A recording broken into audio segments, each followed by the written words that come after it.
ఈరోజు మరి శనివారం, మనకు వచ్చే శనివారం ఉపవాస కొడుకులు అయిపోతాయి. ఆ రాత్రి మనకు సంవత్సరాలను కూడా ఉంటుంది. కనుక శనివారం, మొదటి శనివారం నెలలో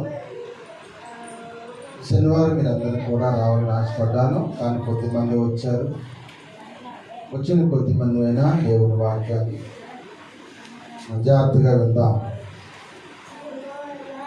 దేవుని పరిశుద్ధ గ్రంథంలో నుండి ఒక వాక్యాన్ని మీకు జ్ఞాపకం చేయాలనుకున్నాను.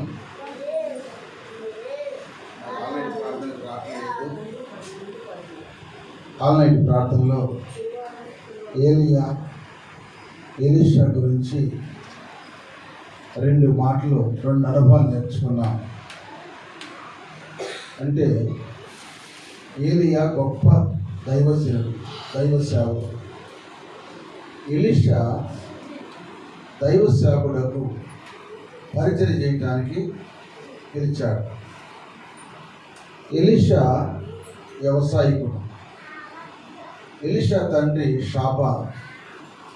ఈ షాపాను కుమారుడైన ఎలీషా దున్నుతున్నారు పొలం. ఎలీషాకి షాపాన్ గారికి 300 ఎకరం పొలం. ఈ 300 ఎకరం పొలం కూడా 12 జతల ఎడ్లు ఉన్నాయి. ఈ 12 జతల ఎడ్లతో ఈ పొలం అంతా దున్నారన్నమాట. 11 మంది వెనకాల 12 వారికి ఎవరంటే ఎలీషా. మంచి వ్యవసాయకుడు, మంచి నైపుణ్యంగా దున్నేవాడు. ఎవరి నాగలు వంకర టెక్కర పోయినా ఆఖరికి 12వ నాగలు ఈంది కనుక అన్నీ సరి చేసుకుని లైన్గా పంట వేసేవాడు. కనుక అటువంటి ఎలీషాని వెళ్ళి దుప్పటేసాడు. ఆ ఏమంటే రా. వెంటనే నాగలు వదిలిపెట్టేసి ఆ ఎడ్డని నాగల్ని తీసుకొచ్చి ఎడ్డను వధించి మాంసం వేసి ఆ నాగలు పగలగొట్టి రొట్టెలు కాల్చి మాంసం వండి అందరికి విందు చేసి తల్లిదండ్రులను ముద్దు పెట్టుకుని ఏలియా అమ్మటే వెళ్ళాడు. ఏలియా చేతుల మీద నీళ్లు పోయడానికి వెళ్ళాడు. దేవుని వాక్యంలో ఉంది, ఏలియా చేతుల మీద ఎలీషా నీళ్లు పోయేసాను అని. అంటే పరిచర్య చేయటానికి వెళ్ళాడు. ఈ ఏలియాని దేవుడు ఒక రోజున పిలుస్తున్నాడు. ఏమని పిలుస్తాడంటే, ఏలియా నువ్వు వచ్చేసేయి, నీ పని అంతా అయిపోయింది, నీవు నా దగ్గరికి వచ్చేసేయి, నేను నీకు రథాన్ని పంపిస్తాను. ఆ రథానికి అగ్ని రథాలు ఉంటాయి, అగ్ని గుర్రాలు ఉంటాయి. ఆ రథం ఎక్కేసి నువ్వు వచ్చేసేయి అని ఏలియాతో దేవుడు మాట్లాడాడు. అప్పుడు వీళ్ళిద్దరు ఎక్కడ ఉన్నారంటే గిల్గాల్లో ఉన్నారు. గిల్గాల్లో ఉన్న ఏలియా ఎలీషాని అంటాడు, బాబు ఎలీషా నువ్వు గిల్గాల్లోనే ఉండు, నన్ను దేవుడు బేతెలు రమ్మన్నాడు, నేను బేతెలకి వెళ్తున్నానని చెప్పాడు. అప్పుడు ఎలీషా అంటాడు, నాయన యెహోవా జీవం తోడు, నీ జీవం తోడు, నేను కూడా నీతోనే వస్తా కానీ ఈ గిల్గాల్లో ఉండను అని చెప్పాడు. సరే అని చెప్పి ఇద్దరు కలిసి బేతెలకు వచ్చారు. బేతెలకు వచ్చిన తర్వాత దేవుడు అంటున్నాడు, నువ్వు వెలుగుకి వెళ్ళు అంటున్నాడు. పిలుస్తున్నాడు దేవుడు ఏలియాని. ఇప్పుడు ఏలియా అంటున్నాడు, ఎలీషా నువ్వు బేతెల్లోనే ఉండు, నేను ఎరుకోకి వెళ్తున్నానని చెప్పాడు. అప్పుడు ఎలీషా అంటాడు, అయ్యా యెహోవా జీవముతోడు, నీ జీవముతోడు, నేను కూడా నీతో పాటు ఎరుకోకి వస్తా అన్నాడు. సరే మరలా ఎరుకోకి వచ్చారు ఇద్దరు కలిసి ఎరుకోకి వచ్చిన తర్వాత మళ్ళీ ఏలి అంటాడు, అయ్యా ఎలీషా నువ్వు ఎరుకోలో ఉండు, నేను యోర్దానికి వెళ్తున్నాను అన్నాడు. యెహోవా జీవముతోడు, నీ జీవముతోడు, నేను కూడా యోర్దానికి వస్తాను అన్నాడు. ఇప్పుడు మళ్ళీ ఇద్దరు యోర్దానికి వచ్చారు. యోర్దానికి వచ్చిన తర్వాత ఏలియా తన ఒంటి మీద దుప్పటి తీసి నదిని కొట్టాడు. ఆ నది 2 పాయలు అయిపోయింది. ఆ పుణ్యాల మీదుగా ఎలీషా నడిచి మైదానానికి వచ్చారు. ఇప్పుడు అక్కడ ప్రవక్తలు ఉన్నారు, కొంతమంది ప్రవక్తలు శిష్యులు ఉన్నారు. ఆ శిష్యులు అంటున్నారు, ఎలీషా నీ దాసుడు, నీ దైవజనుడు దేవుడు పిలుస్తున్నాడు అయ్యా, వెళ్ళిపోతున్నాడు, అందుకే నేను ఉండమన్నాడు చెప్పాడు. మీరు నన్ను నిశ్చయించవద్దు, నాకు తెలుసు నా దైవజనుడు ఆత్మీయ తండ్రి వెళ్ళిపోతున్నాడు కనుక నేను కూడా ఆయనతో పాటు వెళ్ళాలని వస్తున్నానని చెప్పి మైదానానికి వచ్చారు. మైదానానికి వచ్చిన తర్వాత ఈ అనుభవంలో 4 అనుభవాలు ఉన్నాయి ఇక్కడ. 1 గిల్గాలు, 2 బేతేలు, 3 యోర్దాను, 4వది 3 యెరికో, 4వది యోర్దాను. ఈ 4 విషయాల్లో ఆల్రెడీ ప్రార్థనలో 2 విషయాలు చెప్పాను.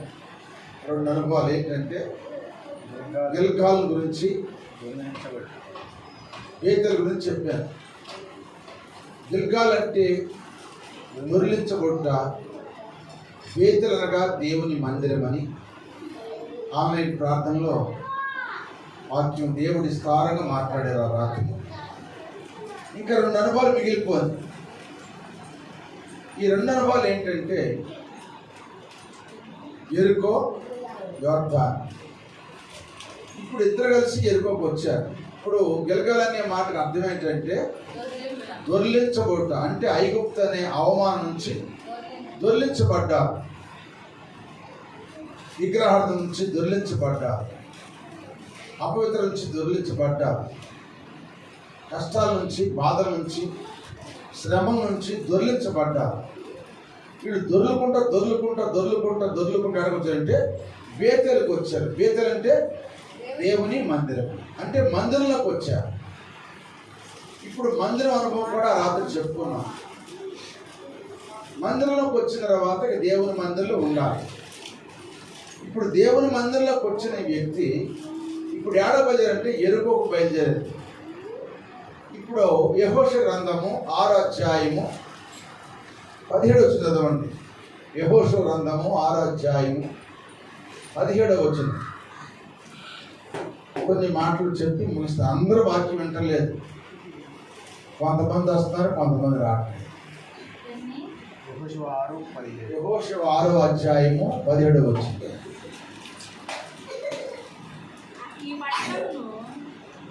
ఈ పట్టణమును దీనిలో ఉన్న యావత్తును యెహోవా వలన శపింపబడింది. రాహాబును వేశ్య మనము పంపిన దూతలను దాచిపెట్టిన గనుక ఆమెయు ఆ ఇంటి ఉన్న వారందరూ మాత్రమే బ్రతుకుదురు. శపించబడిన దానిలో కొంచెమైనను మీరు తీసుకున్న ఎడల మీరు శాపగ్రస్తులై ఇశ్రాయేలు పాలనకు శాపము తెప్పించి దాన్ని బాధ కలుగజేస్తారు కనుక శపింపబడిన దాన్ని మీరు ముట్టకూడదు. ఇండియు బంగారము ఇత్తడి ఇనుము మాత్రం. ప్రార్థన చేసుకుంటాం. ప్రేమ తండ్రి, దయగల నాయన, మీకు వందనాలు, స్తుతి స్తోత్రాలు చెల్లిస్తున్నాం. లేఖనం మీది, ప్రజలు నీ వారిని, మీరు మా దేవుడు నాయన. కొద్ది నిమిషాలు మీ లేఖన భాగం నుంచి నాతో మాతో స్పష్టంగా అర్థమయ్యే రీతిగా నాయన పరిశుద్ధాత్మ దేవ మీరు మాట్లాడమని, మీరే బోధించమని, మీ బోధను, మీ మాటలను అపవాది ఎత్తు కాకుండా అందరి హృదయాల్లో ఫలించి 30-60 ఫలించేటట్టుగా సిద్ధపరచమని, మీరే బోధించమని యేసయ్య నామములో అడిగి వేడుకొని ప్రార్థన చేయించున్నాము పరమ తండ్రి, ఆమేన్. ఇప్పుడు మనము యోర్దాను గురించి చెప్పుకుంటున్నాం. యోర్దాన్ అనే మాటకు అర్థం ఏంటంటే శపించబడినది అని.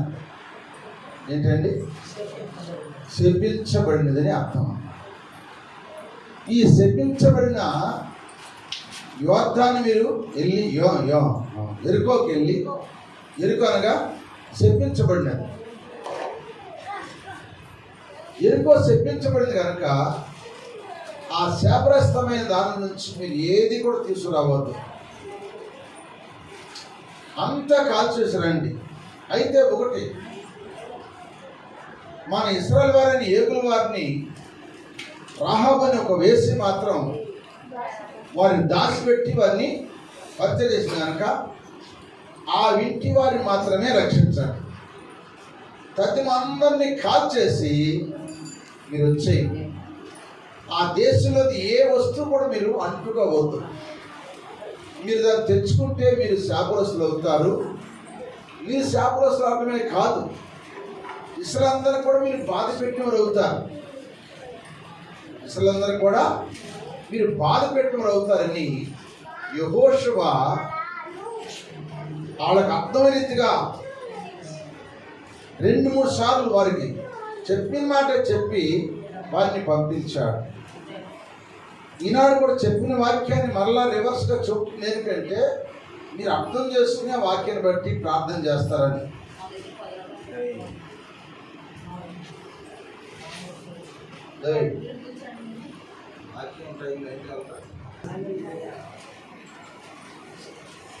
ఎప్పుడైతే ఈ మాటలను చెప్పిన తర్వాత వెళ్ళారు, ఆ దేశాన్ని కాల్చారు. కానీ వస్తా ఒక వ్యక్తి మాత్రం ఒక షీనారు వస్త్రమును, బంగారు కమ్మిని తీసుకొచ్చి తన ఇంటిలో నట్టింటిలో పాతి పెట్టుకున్నాడు. ఎవరైనా? ఆఖాన్, ఎలాంగా ఆఖాన్ దాచిపెట్టారు. రహాబని వేసి కుటుంబాన్ని మాత్రం రక్షించారు. ఆ యెరికో పట్టణం అంతా కాల్చి వచ్చేసారు. ఇప్పుడు మళ్ళీ కనాన్ దేశానికి వెళ్ళాలంటే ఒక్క పట్టణం ఏదో అడ్డం ఉంది. ఆ పట్టణం పేరు ఏంటంటే హాయి. ఇప్పుడు హాయి పట్టణానికి వెళ్ళాలంటే అది చిన్న పట్టణం, దాన్ని కూడా జయించి, దాన్ని కూడా వాడగొట్టి, దాన్ని కూడా కాల్చేసి ఇప్పుడు కనాన్ దేశానికి వెళ్ళిపోవాలి. పాలు తేలిన ప్రదేశం దేవుడు ఇస్తున్నాడు కదా, ఆ దేశానికి వెళ్ళాలన్నమాట. కనుక ఇప్పుడు హాయి పట్టణానికి వెళ్ళారు. వాళ్ళని చంపేసి వద్దామని వెళ్ళారు, వాళ్ళని కాల్చరామని వెళ్ళారు. వెళ్తే అక్కడ 36 బలాచ్యులు, పరాక్రమశాలు, ఇశ్రాయేల్లో పరాక్రమశాలైన బలాచ్యులు 36 మంది చచ్చిపోయారు. హాయి పట్టణం చాలా చిన్నదంట.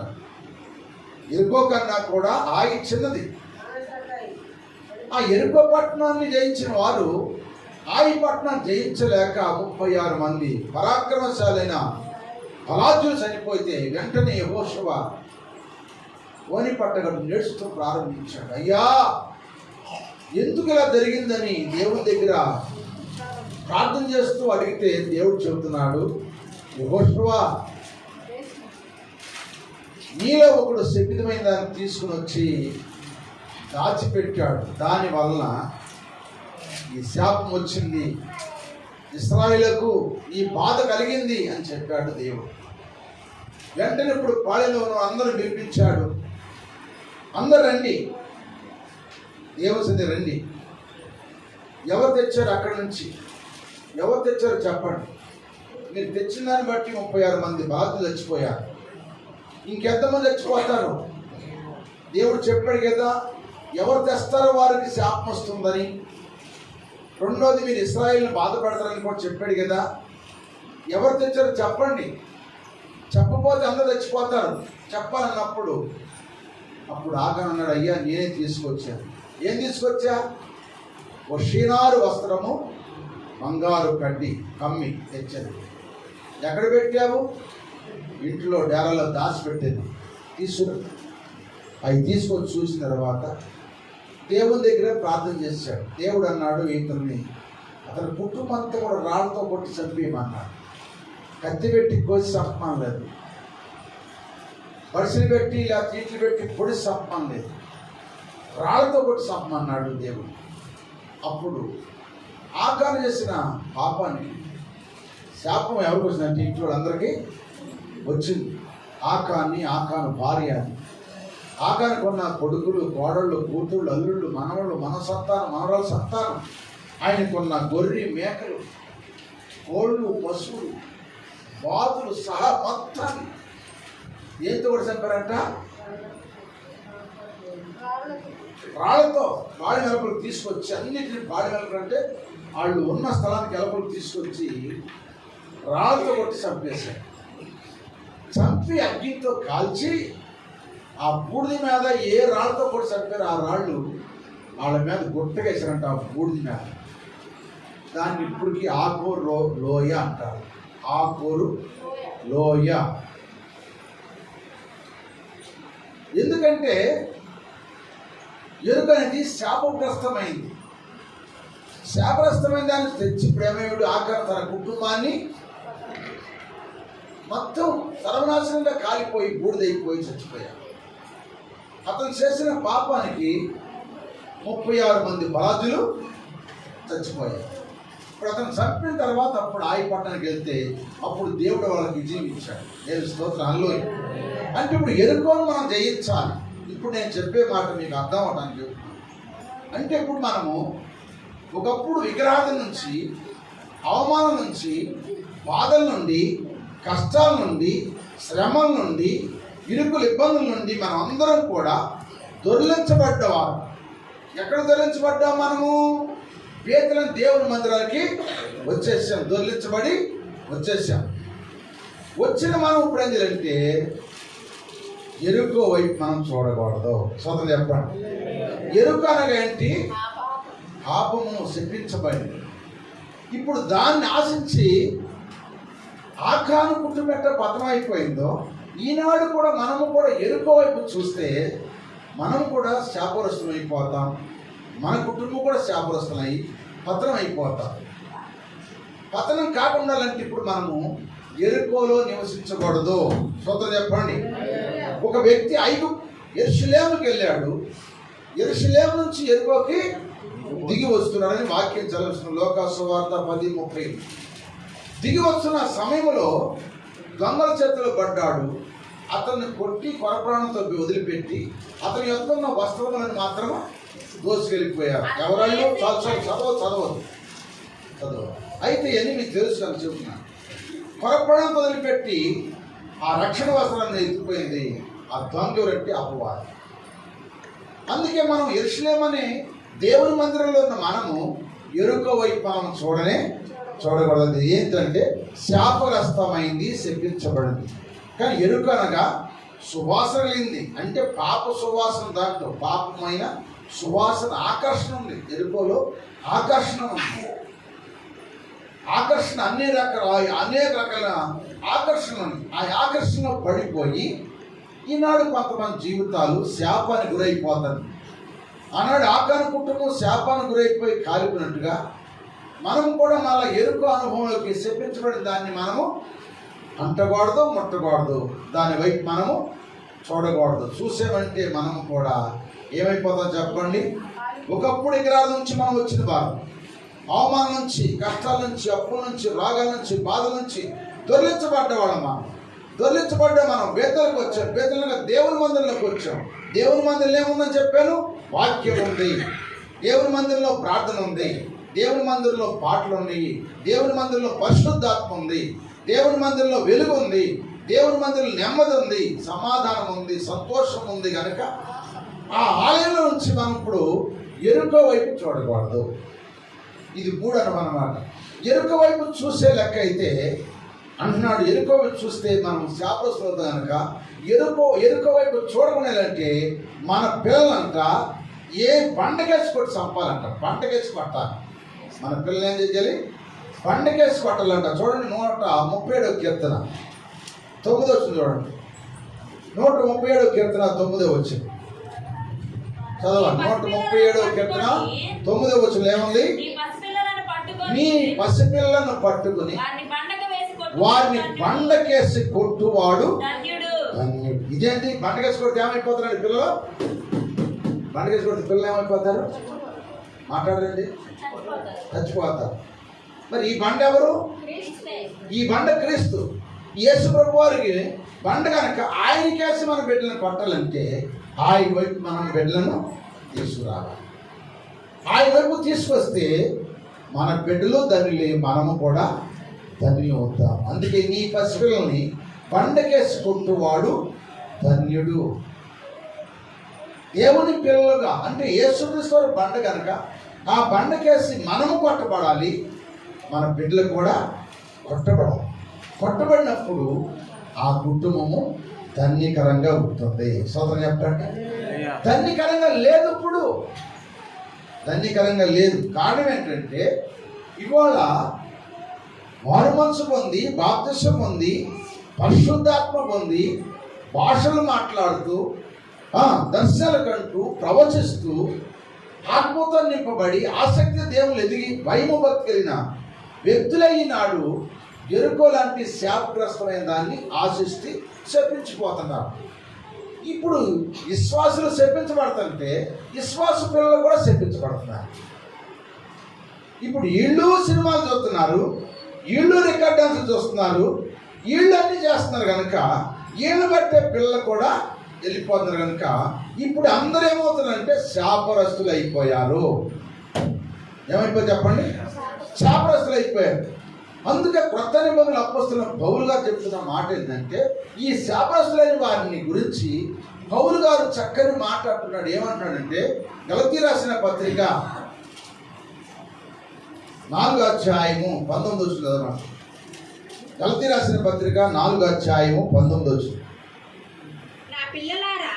చూడండి, ఇక్కడ అంటున్నాడు, నా పిల్లలారా క్రీస్తు స్వరూపము మీ యందు ఏర్పడు వరకు మీ విషయమై మరలా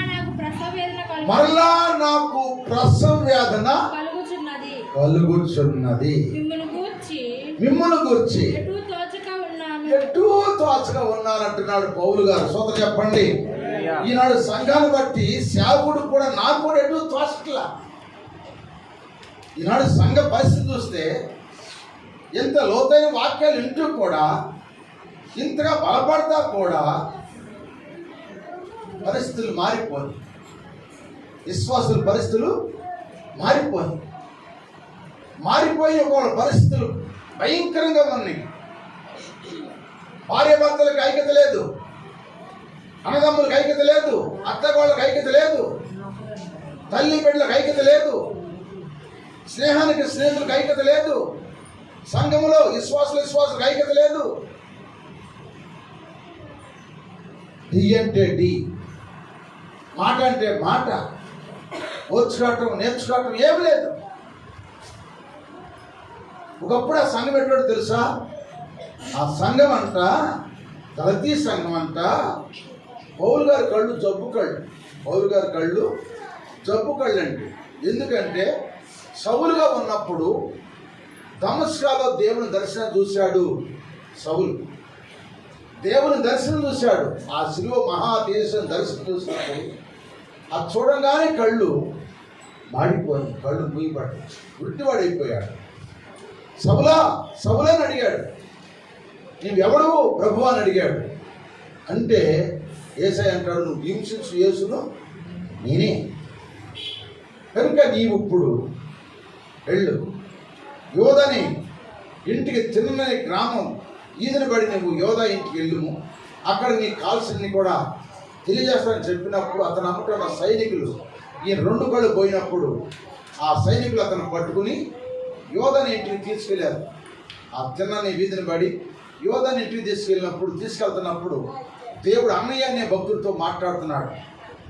అన్నయ్య అనే భక్తుడి గురించి అన్ని చోట్ల లేదు, కానీ ఒకే చోట ఉంది ఆయన భక్తుడు, యాజకుడు అన్నయ్యతో దేవుడు మాట్లాడుతున్నాడు. అన్నయ్య అన్నాడు. చిత్తం ప్రభువా, నీ దాసుడు ఆలకిస్తుని చెప్పాడు. వెంటనే నువ్వు యోధా ఇంటికి వెళ్ళు, తార్సువాడైన సౌలు ఆ ఇంట్లో ఉన్నాడు, నువ్వు వీళ్ళంతా ప్రార్థన చేసి అతని బాప్తిస్సు అని దేవుడు చెప్పాడు. అప్పుడు దేవుడు అంటాడు, అయ్యా నీ బిడ్డలందరూ కూడా, నీ నమ్ముకున్న అందరూ కూడా కత్తితో అందరినీ, చిన్నపిల్లని కానీ పెద్దవారిని కానీ గర్భిణీ స్త్రీని కానీ ముసలిని కూడా జాలి, దయ, కరుణ, కటాక్షం లేకుండా అందరినీ చంపాడు అయ్యా. రక్తంలో తన చేత పడుకున్నాడు అయ్యా. అటువంటి వాడు నమ్మాలంటావా అన్నాడు. నీ వెళ్ళుము, అతన్ని ఒక సాధనంగా వాడుకోబోతున్నా అని చెప్పాడు దేవుడు. అప్పుడు వెంటనే వెళ్ళి, అప్పుడు 3 రోజులు అయిపోయింది. 3 రోజులున్న ఆ ఇంట్లో ఉన్నాడు. 3 రోజులు మట్టి ఆయన కళ్ళు కనపడతలా, ఉపవాసం ఉన్నాడు, అన్నం లేదు, ఏం లేదు, ఉపవాసం ఉన్నాడు, కళ్ళు కనపడతలా, దేవుని మాటలు వినపడతా ఉన్నాయి, దేవుని స్వరం వింటున్నాడు సౌలు. అప్పుడు 3వ రోజుకి వెళ్ళాడు ఎవరు? అననీయ అనే భక్తుడు వెళ్ళి, సహోదరుడా, నీ వచ్చిన మార్గం కనపడ్డా ఆ నజరేయుడైన యేసు నీకు సూప్ కలగజేయను కాక అని చెప్పి ప్రార్థన చేశాడు. వెంటనే కళల నుండి పొరలన్నీ రాలిపోయి అంట. ఏ పొరలు?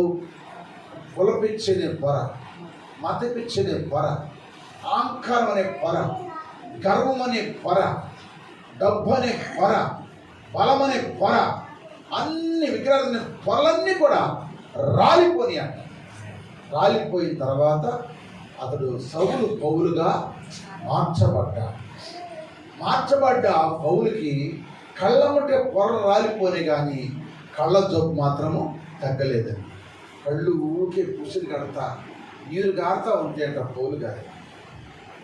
ఇంత ప్రసంగం చేస్తానంటే గలతీ సంఘస్థులు అన్నట్టు, అయ్యా మా కళ్ళు నీకు ఇస్తాము, మా కళ్ళు పెట్టుకయ్యా.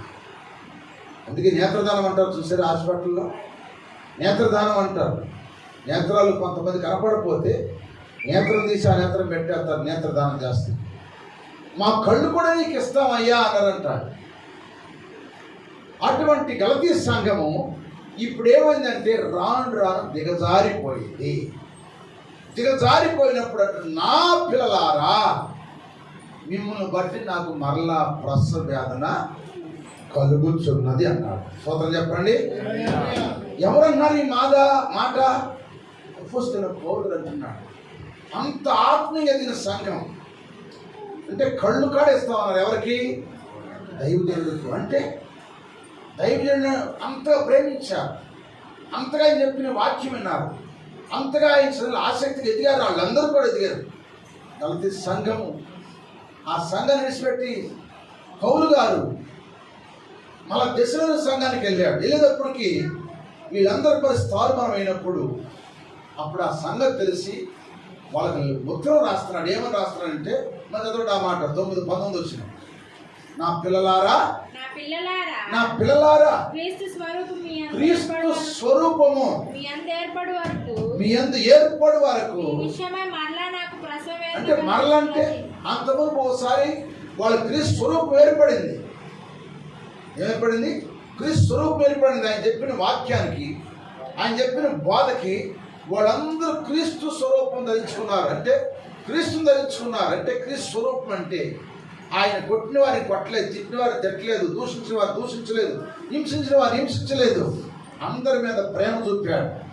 అటువంటి క్రీస్తు స్వరూపం ఏర్పడిన క్రీస్తయ్య స్వరూపం ఎటువంటిది, అటువంటి స్వరూపం ఏర్పడిన సంఘము, అంత ఆత్మీయ సంఘము ఇప్పుడు ఏమైందంట? దిగజారిపోయింది. అందుకే గలతీ రాసిన పత్రిక 3వ అధ్యాయం మొట్టమొదటి అంటాడు, ఓ అవివేకులైన గలతీయులారా, మిమ్మల్ని ఎవడన్నా భ్రమ పెట్టాడు అయ్యా? సిలువ వేయబడిన వాడునైనట్టు యేసుక్రీస్తు నీ కన్నుల ఎదుట ప్రదర్శింపబడింది కదా. ఇది మాత్రమే నీ వలన తెలుసుకుని కోరుచున్నాను. ధర్మశాస్త్ర సంబంధమైన క్రియల వలన ఆత్మను పొందారా లేక విశ్వాసముతో చూసారండి ఎంత బాధపడుతున్న సంఘాన్ని గురించి. మళ్ళీ పౌలు గారు బాధపడుతున్నాడు.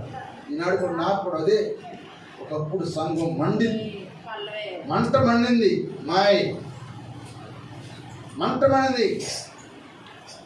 సంఘం మంట మండింది, పరిశుద్ధాత్మతో నింపడింది. శనివారం ప్రార్థన అంటే ఉపవాసం వచ్చేవాడు, తలక పోసుకుని ఉపవాసం ఉండి మందిరానికి వచ్చేవాడు, ఆసక్తిగా వచ్చేవాడు ప్రార్థన. పాటలు పాడుతుంటే ప్రవచనాలు, దర్శనాలు, ఎంత ఉజ్జీవంగా ఉండేది, ఎంత మంట మండేదో, ఎంత ఆసక్తి ఉండేవాడు. ఏమైపోయిందంటే చల్లారిపోయి వేదన అన్నమాట, ప్రసవేదన. తల్లి ఒక బిడ్డ లాంటి ఎంత వేదన పడుతుందో చూడండి. ఎంత వేదన పడితే ఆ బిడ్డ బయటకు వస్తాడు.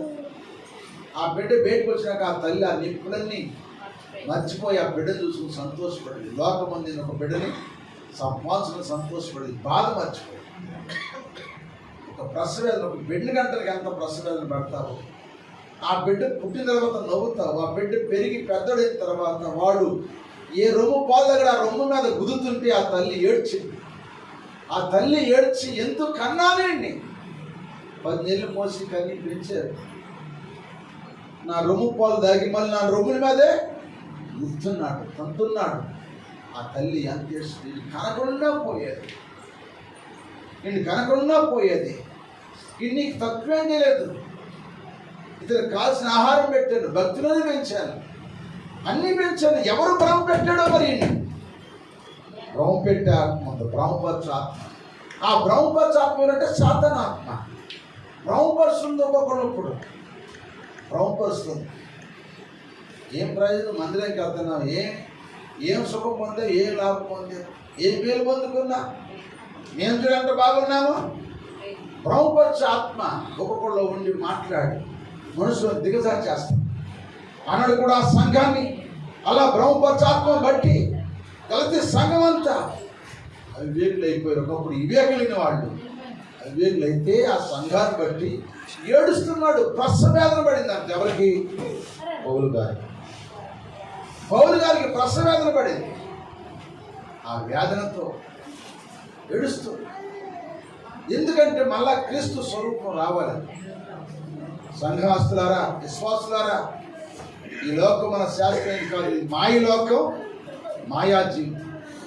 ఎప్పుడు మాయమైపోతామో మనకు తెలియదు, ఎప్పుడు మరణమవుతామో మాయమైపోతామో తెలియదు. నీటి పొడలు అంటోళ్ళం, త్రాసిన ధూళ్ళు అంటోళ్ళం, ఇంతలో కనబడి అంతలో ఆవిరైపోయేవాళ్ళం, నీడలంటోళ్ళం. మన జీవితం ఇక్కడ సాకాలు ఉండేది కాదు. నిజమైన జీవితం, నిజమైన బ్రతుకు, నిజమైన రాజ్యం అక్కడ ఉంది. ఆ రాజ్యం సంపాదించాలంటే నువ్వు కలిగిన ఆ స్వరూపాన్ని మార్చుకోవద్దు. నీ మీదన్న యేసుక్రీస్తు వారి మహిమను పోగొట్టుకోవద్దు. ఆ మహిమను పోగొట్టుకుంటున్నావు, నువ్వే పోగొట్టుకుంటున్నావు. నువ్వు పోగొట్టుకోకుండా ఎవరో భ్రమపరుస్తున్నారని ఆ భ్రమలో నువ్వు పడిపోయి నీకున్న ఆత్మ అభిషేకాన్ని, నీకున్న అనుభవాన్ని పాడు చేసుకోవద్దు. అందుకే ఎరుకోకి దిగారు. ఎరుకు అనగా శాపగ్రస్తమైన దానిలోకి వెళ్ళి జీవితాన్ని పాడు చేసుకున్నాడు. ఆఖరి తన కుటుంబం అంతా పతనమైపోయింది. ఈనాడు కూడా నీ కుటుంబం, నీ బిడ్డలు, దేవుని మందిరికి వచ్చిన నీవు, దేవుని సన్నిధిలో జీవిస్తున్న నీవు ఎరుకోలోకి వెళ్ళకూడదు. ఎరుకోలోకి వెళ్ళామంటే మన జీవితాలు పాడైపోతాయి. అందుకే పరిశుద్ధాత్మ దేవుడు మీకు చెప్తున్న బాధ ఇది. మీకు స్వరూపాన్ని ఇచ్చాడు దేవుడు. ఎవరి రూపం ముందు ఉన్నామంటే క్రీస్తు ధరించుకున్నాం. మనందరం కూడా క్రీస్తు లోపలికి బాప్తిజం మనందరం క్రీస్తుని ధరించుకున్న వారు. మనం క్రీస్తు ధరించుకున్న మనము మళ్ళా శాపాన్ని ధరించుకోకూడదు, మళ్ళా శాపానికి వెళ్ళకూడదు.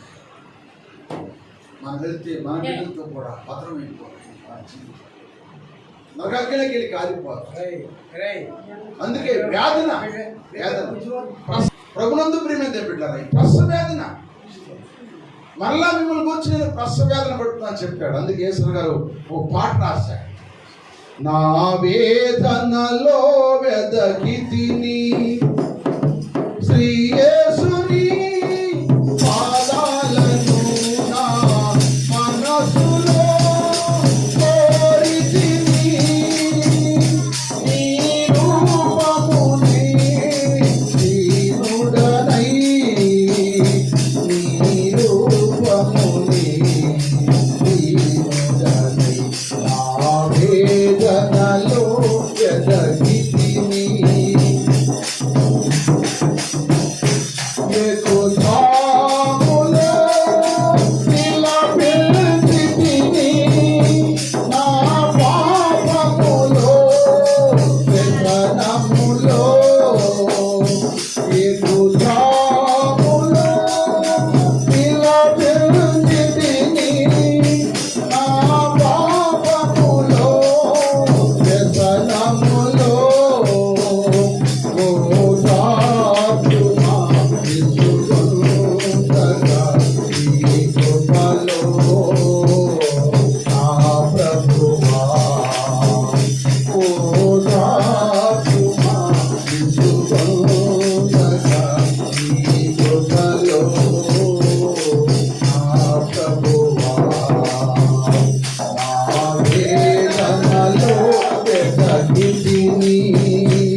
అపోస్తలుడైన పౌలు గారు వేదన పడుతున్నాడు, మళ్ళా నాకు ప్రసవ వేదన వచ్చింది మిమ్మల్ని గురించి, మళ్ళా మీకు క్రీస్తు స్వరూపం రావాలని నేను ప్రసవ వేదన పడుతున్నాను. ఓ గలతీ సంఘస్థులారా, హవేకులారా, నా పిల్లలారా అని చెప్పి మరలా వాళ్ళని బండకేసి పడతాం ప్రారంభించారు.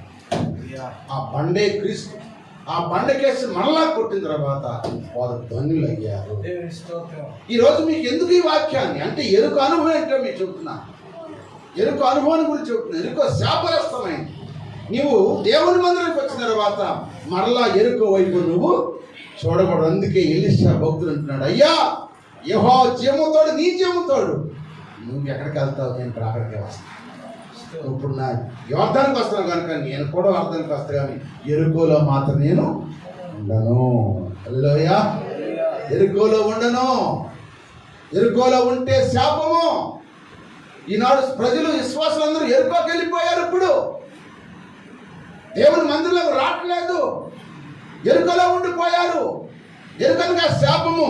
ఆ శాపం అర్థం చేసుకోవట్లేదు వీళ్ళు. అర్థం చేసుకోకుండా అదే తీగ ఉంది, అదే భాగం, అదే ఆనందంగా ఉందని చెప్పి ఈనాడు ఎరుకో వదిలిపోయి కానీ దేవుని మందిరంకి వచ్చి వాక్యం విందాం, ప్రార్థన చేసుకుందాం, నా కుటుంబాన్ని నా బిడ్డలను కాపాడుకుందాం. రేపు రాబోతున్న రెండవ రాకల్లో ప్రపంచంలో రెండవ రాకలు ఎత్తబడటానికి నా కుటుంబాన్ని కాపాడుకుందామని జ్ఞానోదయం పోతుంది. ఎంత వాక్యం చెప్పినా, పరిశుద్ధాత్మ ఎన్ని విధాలుగా చెప్పినా కూడా రాలేకపోతున్నా. ఎరుకో చూస్తున్నా. ఎరుకనగా సువాసి, ఎరుకనగా శాపగ్రస్తమై, శాపగ్రస్తం. ఆ శాపగ్రస్తంలో ఎంతమంది ఉన్నారు అనుభవాలండి. పరిశుద్ధాత్మ దేవుడు చెప్పారు. అందుకే పౌలు గారు ప్రసవేదనగా దేవుని సేవకుడుగా నాకు కూడా ఆ ప్రసవేదన ప్రతిరోజు మీ పట్టు ప్రార్థన చేసి ఆత్మీయతలో బలపరచుకోవాలి. అందరినీ మార్చాలి, అందరిని నడిపించాలి. ఎవరు రేపు శక్తిమైన దానికి శాపగ్రస్తానికి వెళ్ళకుండా నశించుకోకుండా మీ రాజ్యానికి వాసులు ఉండడానికి నాయన వాళ్ళని కాపాడుకోవాలి. ప్రార్థన చేస్తున్నాం. కానీ ప్రార్థన వింటున్నారు, కానీ శనివారం వచ్చిన ఆదివారం రాదు, ఆదివారం వచ్చిన వాళ్ళు శనివారం. పరిస్థితి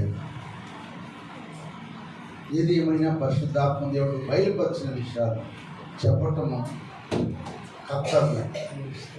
మాట్లాడే దేవుడు కనుక దేవుడు మాట్లాడుతున్న మాట ఒకవేళ ఎరుపు అనుభవం ఉందేమో, ఎరుపు వైపు ఉందేమో, ఆ ఎరుపు వైపు అనుభవం ఉంటే మనం శాపస్తులు అయిపోతాం, సాతాను కబంధస్తాలు మలిగిపోతాం. ఆ తర్వాత మనం నరకంలోకి వెళ్ళి కాలిపో అజ్ఞాన స్థలంలో పురుగు సంస్థలు కొళ్ళు కొరుకుంటే ఆ స్థలానికి వెళ్ళక ఉండాలంటే ఎరుక వైపు చూడకూడదు. దేవుని మందిరంలోకి వచ్చిన మనం, పేదల అనుభవంలోకి వచ్చిన మనం ఎరుక అనుభవంలోకి వెళ్ళకూడదు. అందుకే ఎరుక అనుభవాన్ని దేవుడు ఏలియా ద్వారా ఎలీషాకు తెలియజేస్తున్నాడు. అందుకే భక్తుడు పాడాడు, ఏదెనులో ఆదాములా ఎరుకోలోని ఆకారులా దేవుని మాటలు యెహోవాను నీన ఫలితము వస్తది మానవా. దేవుని మాటలు యెహోవాను నీన ఫలితము వస్తది మానవా. తెలుసుకో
తీయబడేను తోపుడు సొమ్మును కాసిన వాడై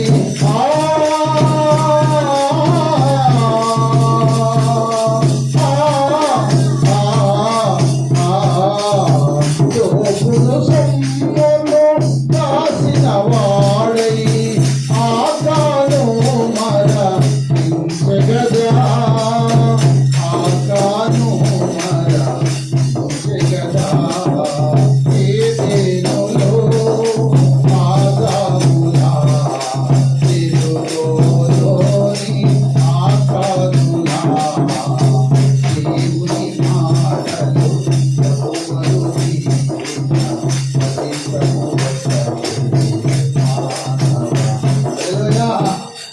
దేవుని మాటలు ఎవరు మీరినా ఫలితం ఒకటే. ఆదాము వనం నుండి ఎలగొట్టబడ్డాడు, ఆకాను కాల్చబడ్డాడు. దేవుని మాట ఎవరు కూడా మేరకూడదు. దేవుని మాట వింటున్న విశ్వాసమైన మనం, సేవకులైన నేను, విశ్వాసులైన మీరు, దేవుని మాట మనం మేరకూడదు. దేవుని మాట మీద మనం ఉంటే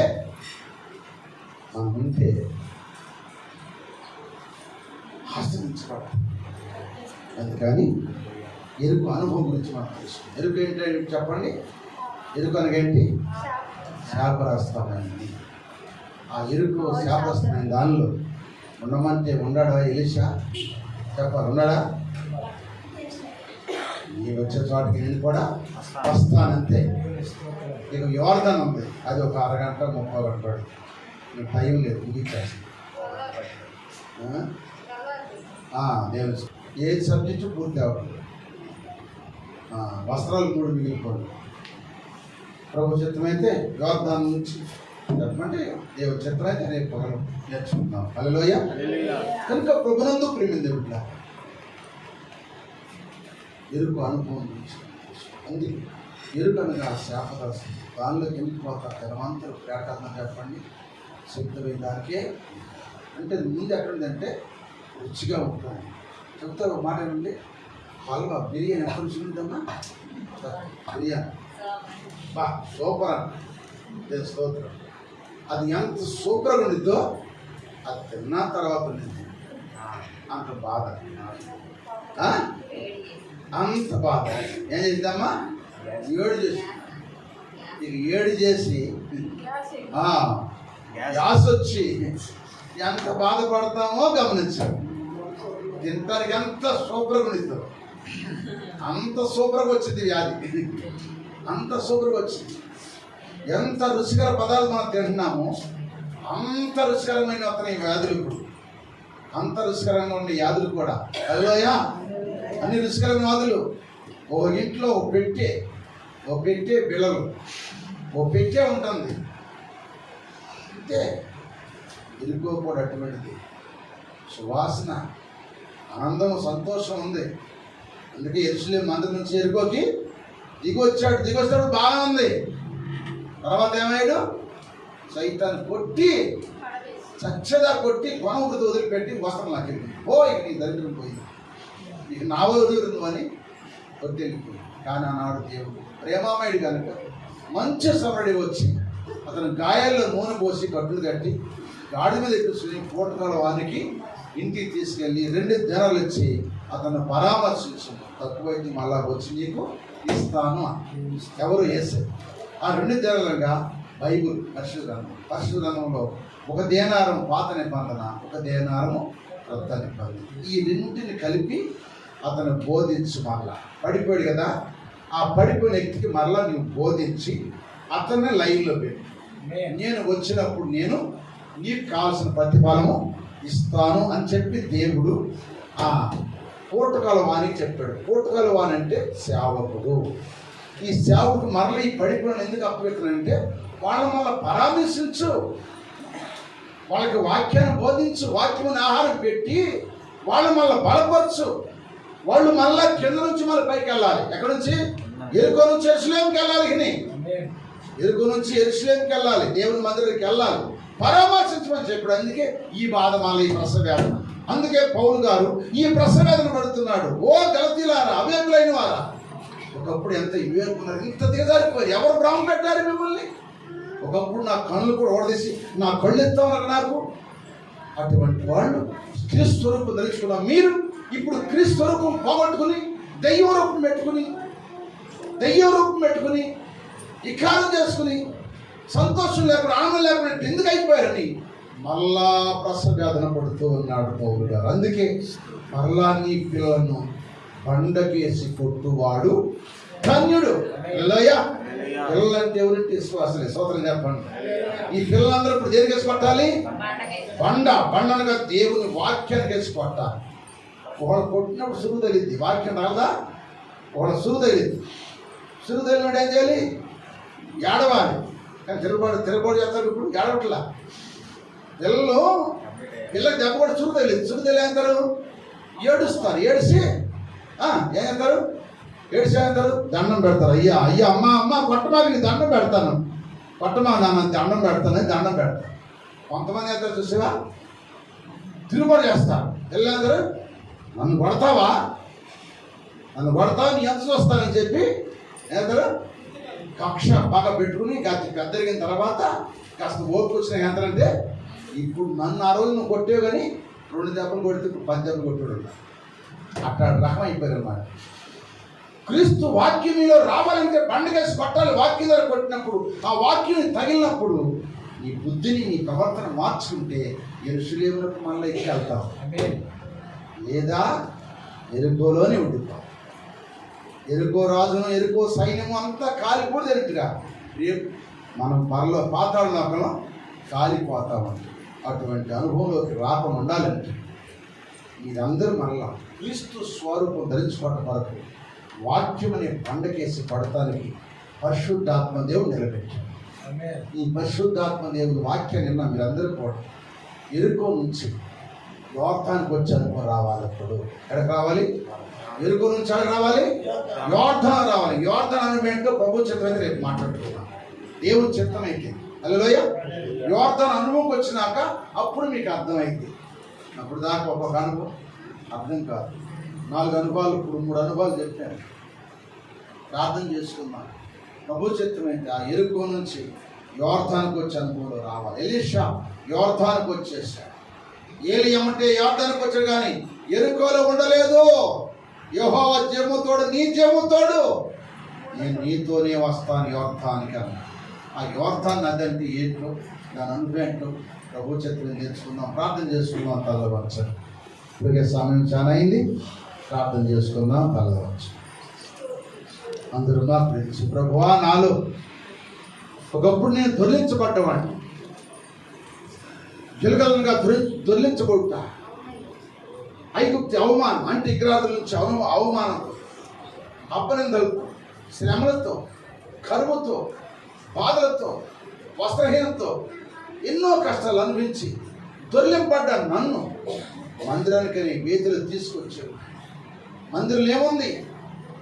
దేవుని మందిరంలో సుఖం ఉంది, దేవుని మందిరంలో సమాధానం ఉంది, దేవుని మందిరంలో సంతోషం ఉంది, దేవుని మందిరంలో ఆనందం ఉంది. అటువంటి బేతేలు నుంచి ఇప్పుడు ఎరుకోకి నేను వెళ్ళనైతే ఎరుక అనుభవం నాకు తెలియపచ్చు. ఎరుకోలో ఉండలేదా ఎలీషా ఉండకుండా ధైర్యం ఎట్లా వెంబడించాడు.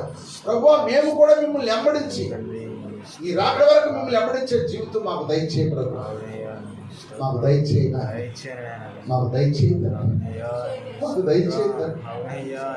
అయ్యా, మీ రూపాన్ని మేము పోగొట్టుకోవాలి, మీ స్వరూపాన్ని మేము ధరించుకున్నాం. మేము మళ్ళా స్వరూపాన్ని మేము పోగొట్టుకున్నాం. మళ్ళా రూపం రావాలంటే చాలా కష్టమైంది. ఆ రూపం వచ్చే లోపల ఉంటానో పోతానో తెలియదు.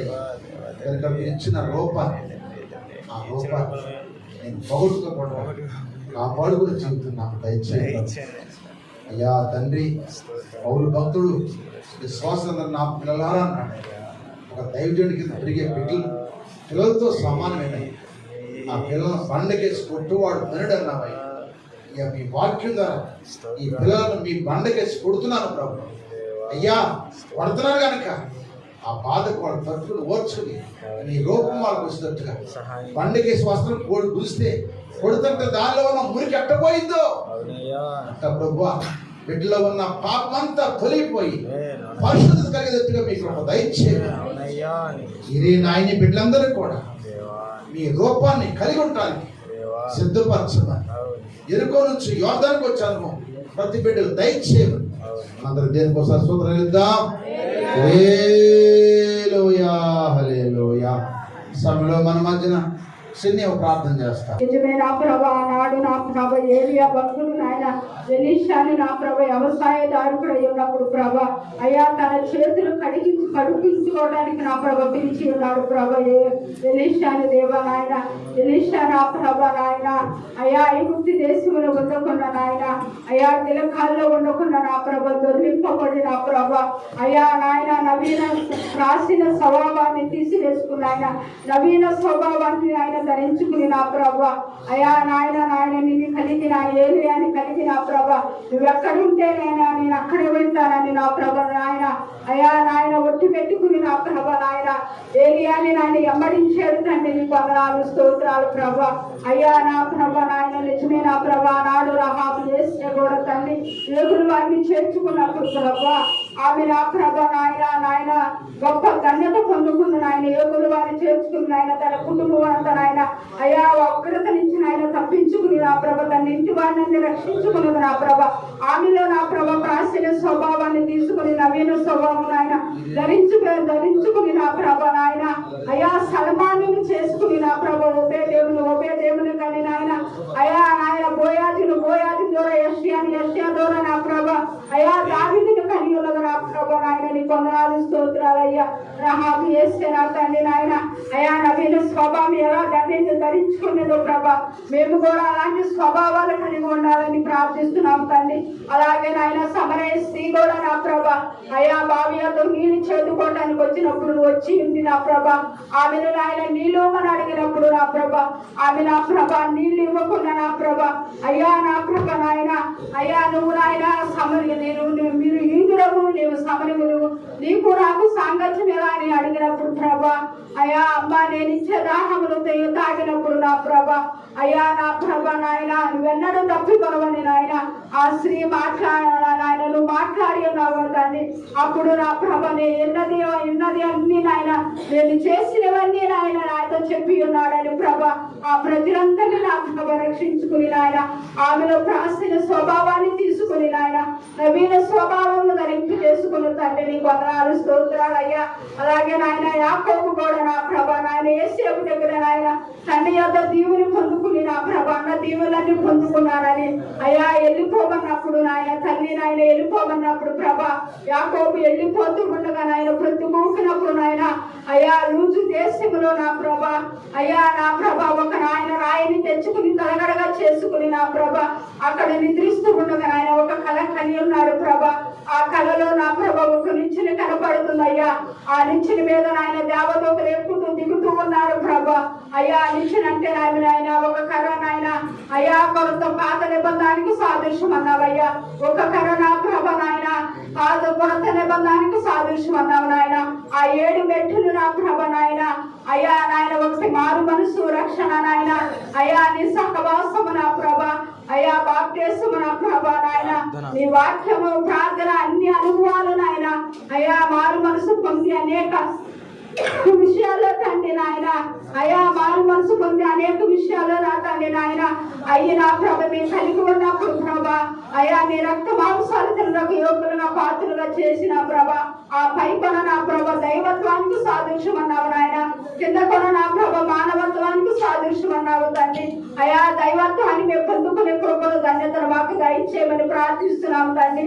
అలాగే నా ప్రభ నాయన బేతేలు నుంచి ఆయన ఎడుకోకి నా ప్రభ నాయన మరలా నా ప్రభ ఇలాంటి కాల సమయంలో మాట్లాడి ఉన్నావు తండ్రి. అయ్యా నాయన ఆయన ఎడుకో నా ప్రభ అయ్యా శాపంతో కూడి ఉన్నది కనుక నాయన ఆ శాపం నుంచి ఆయన యోధాను నదికి వెళ్ళడానికి నా ప్రభ మళ్ళా నీ దాసుల ద్వారా మాతో మాట్లాడుతండి. నీ వందనాలు స్తోత్రాలయ్యా. ఆ శాపం నుంచి ఆ పాపాల నుంచి మాకు విడుదల కల్పించుతండి. నీ వందనాలు స్తోత్రాలు అయ్యా. జ్ఞాపకం చేసుకుని ఆయన రాత్రి కాల సమయంలో నీ దాసుల ద్వారా అనేక వర్తమానాలు మాతో మాట్లాడుతున్నావు నాయన. అయ్యా వాక్యం అనే ఒక స్థానం మేము చేయించుకుని నా ప్రభ ఆ శాపాల నుంచి పాపాల నుంచి మేము కొట్టువేయబడి నా ప్రభ అయ్యా ఎరుకలో ఉండకుండా నా ప్రభ నాయన ఏలియా నా ప్రభ నాయన, ఎలీషా నా ప్రభ ఏలియా అంటే ఎలా ఎంబడించాడో తండ్రి, మేము కూడా నాయన నిన్ను ఎంబడించే కృపను ధన్యతలు మాకు దయచేయమని నా ప్రభ. అయ్యా ఈ కడవరి దినాల్లో భయంకరమైన దినాల్లో ఉన్నాం కనుక నాయన నీ ఆత్మను మాకు తోడుగా ఉంచు తండ్రి. రాత్రి కాల సమయంలో ప్రభ వచ్చిన బిడ్డలందరినీ దీవించి ఆస్వాదించు నాయన. అయా ఉదయ కాలము నా ప్రభ లేచి నేను స్తుతించుకుని ఆరాధించుకునే కృపను ధన్యతను యోగ్యతను మాకు దయచేయమని ప్రార్థిస్తున్నాము నాయన. అయ్యా యెహోషువ నా ప్రభ యుద్ధానికి వెళ్ళినప్పుడు ప్రభ అందరూ సరిపోతూ ఉన్నారు కనుక శాపగ్రస్తమైనది నాయన. ఆకాన్ని తీసుకున్నప్పుడు నాయన తన కుటుంబం అంతా రాళ్లతో చంపబడి నాయన అయా శపింపబడినాడు తండ్రి నాయన. మేము అలా ఉండకూడదు కలబడి దినాలు నాయన. ఏ శాపం ఆయన మాకు రాకుండా నాయన మా బిడ్డలను మమ్మలను మా కుటుంబాలను ప్రభ తప్పించి నీ దయలో నీ కృపలో కాసి కాపాడమని ప్రార్థిస్తున్నావు నాయన. నీ దాసులు కూడా నాయన మంచి ఆరోగ్యము బలము శక్తిని దయచేయడాయన. ఇంకా అనేక మర్మాలతో మాతో మాట్లాడమని నాయన. నీ నామానికి గొప్ప మహిమ ఘనత ప్రభావం తెచ్చుకోమని యేసయ్య నామములో ప్రార్థించి వేడుకుంటున్నాము తండ్రి. ఆమేన్. ఆమేన్. హల్లెలూయా. హల్లెలూయా. ప్రేమ మన ప్రభు అయిన యేసుక్రీస్తు యొక్క కృప, పరిశుద్ధాత్మ సావాసం సహాయం కూడి వచ్చిన అందరికీ సకల పరిశుద్ధులకు దేవుని ఆత్మ ద్వారా నడిపించబడుతున్న ప్రతి ఒక్క బిడ్డకు ఎరుకో నుంచి యోర్దానికి వచ్చే అనుభవం పరిశుద్ధాత్మ దేవుడు దయచేయను గాక. ఆమేన్. ప్రభేసు రక్తమేచి ప్రభు రక్తమేచి ప్రభేసయ్య నామం సంపూర్ణ విజయం కలుగును గాక. ఆమేన్. హల్లెలూయా. హల్లెలూయా. మీ అందరికి వందనాలు. ఆదివారం రేపు రండి.